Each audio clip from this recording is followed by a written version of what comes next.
Assalamualaikum warahmatullahi taala wabarakatuh. InsyaAllah kami akan membentangkan laporan video di bawah tajuk kedudukan ilmu kalam dalam Islam.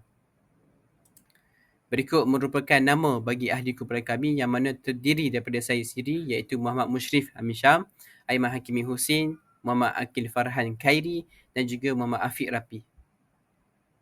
Sebagai pendahuluannya, ilmu kalam ini merupakan disiplin ilmu yang mempertahankan asas keimanan Islam yang berpaksikan dalil Al-Quran dan Sunnah terutama dalam menghadapi cabaran pemikiran dan penyelewengan akidah. Oleh demikian, ilmu ini tergolong dalam disiplin ilmu yang membahaskan tentang ketuhanan ilahiyah, kenabian, nubuah dan perkara gaib iaitu gaibiyah atau mustamiyat. Di samping bertujuan untuk memastikan pegangan iman dibina atas kefahaman yang betul dan tersusun serta bukan sekadar taklid ataupun kepercayaan berdasarkan warisan sahaja. Majoriti ulama Ahli Sunnah wal Jamaah mengharuskan hukum mempelajarinya apabila bertujuan untuk mempertahankan akidah dan menolak kesesatan di samping terikat dengan syarat-syarat tertentu yang berpandukan nas dan tidak melampaui batas syarak. Dan Imam Abu Hasan Asy'ari menegaskan bahawa perdebatan dan ilmu-ilmu adalah terpuji apabila digunakan untuk mempertahankan akidah daripada serangan pemikiran sesat. Dan disebutkan juga dalam risalah fi al-istihsan, beliau menolak dakwaan bahawa ilmu kalam merupakan bid'ah yang tercela dan menegaskan peranannya sebagai benteng akidah umat Islam. Adapun konsep ilmu kalam itu membahaskan tentang definisi ilmu kalam, tujuannya dan juga skop perbahasannya.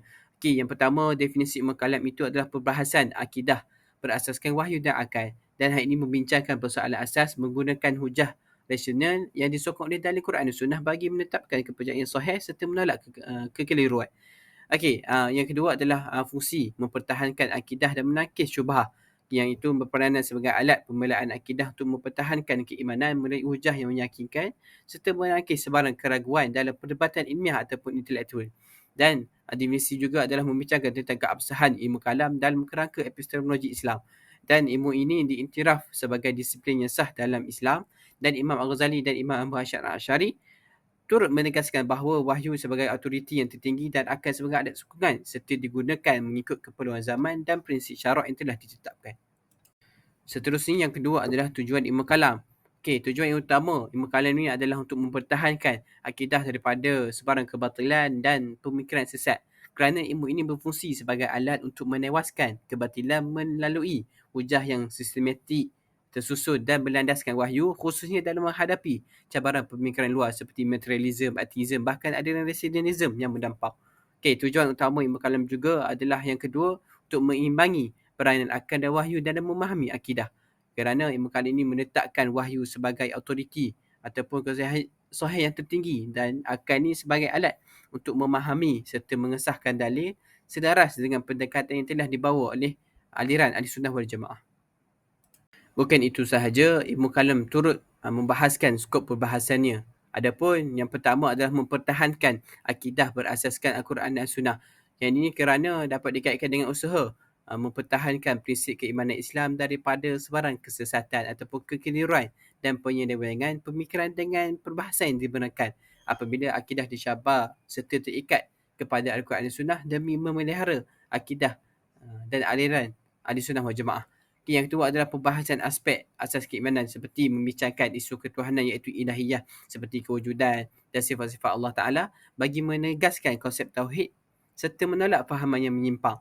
Dan seterusnya adalah untuk membahaskan kenabian iaitu nubuwah yang meliputi keperluan manusia kepada Rasul, wahyu dan mukjizat bagi mempertahankan kebenaran risalah Islam.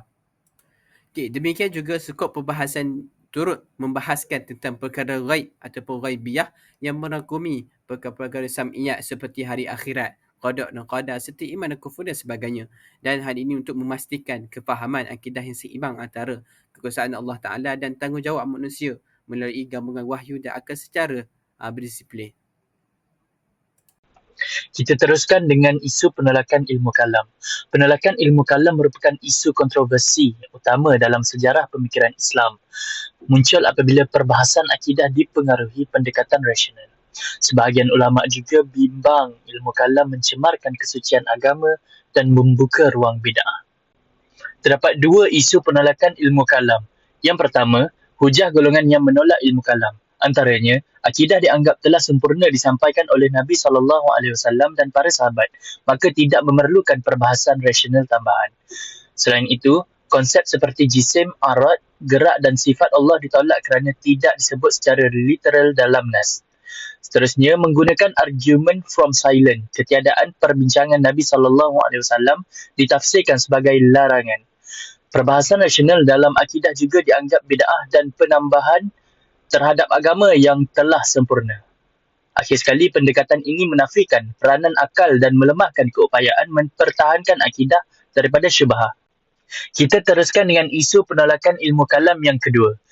Isu bid'ah dan sikap taklid dalam perbahasan akidah. Antaranya, golongan penentang melabel perbahasan akidah secara rasional sebagai bid'ah kerana ketiadaan nas khusus, sekaligus menyempitkan agama kepada bacaan literal semata-mata. Imam Al-Ash'ari mengkritik pendekatan ini sebagai kekeliruan metodologi yang menghukum tanpa dalil, menafikan keadilan ilmiah dan merosakkan disiplin perbahasan akidah.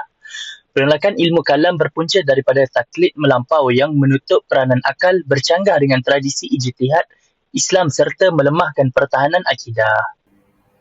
Okey, selanjutnya kita pergi kepada subtopik pembelaan Imam Abu Hasan Al-Ash'ari. Dalam konteks ini terdapat 3 jawapan beliau terhadap penentang ilmu kalam.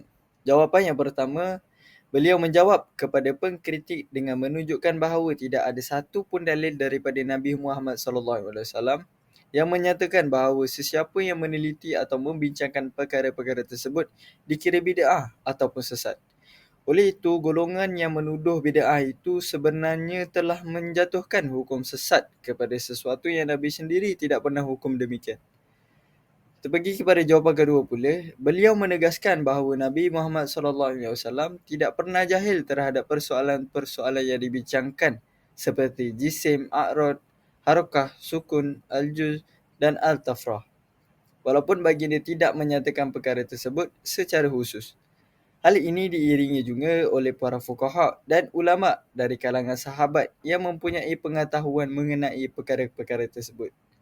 Kita pergi kepada jawapan ketiga pula, beliau menegaskan bahawa semua persoalan yang dibincangkan dalam ilmu kalam telah diketahui oleh Nabi Muhammad SAW dan baginda tidak pernah jahil tentang perincian tersebut.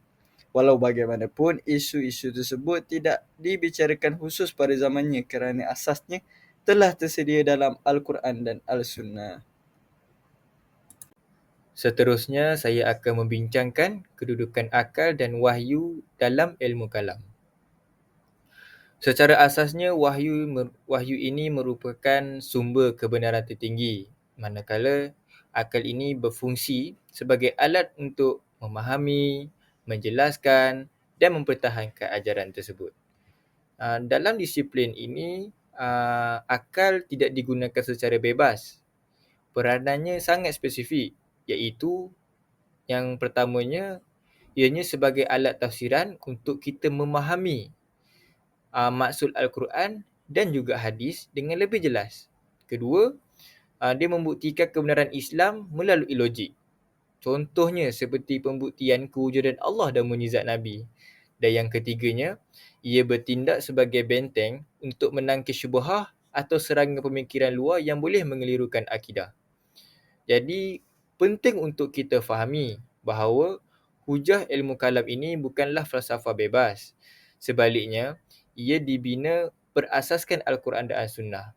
Para ulama kalam berpegang kepada prinsip bahawa akal yang sejahtera tidak akan sekali-kali bercanggah dengan wahyu yang sahih.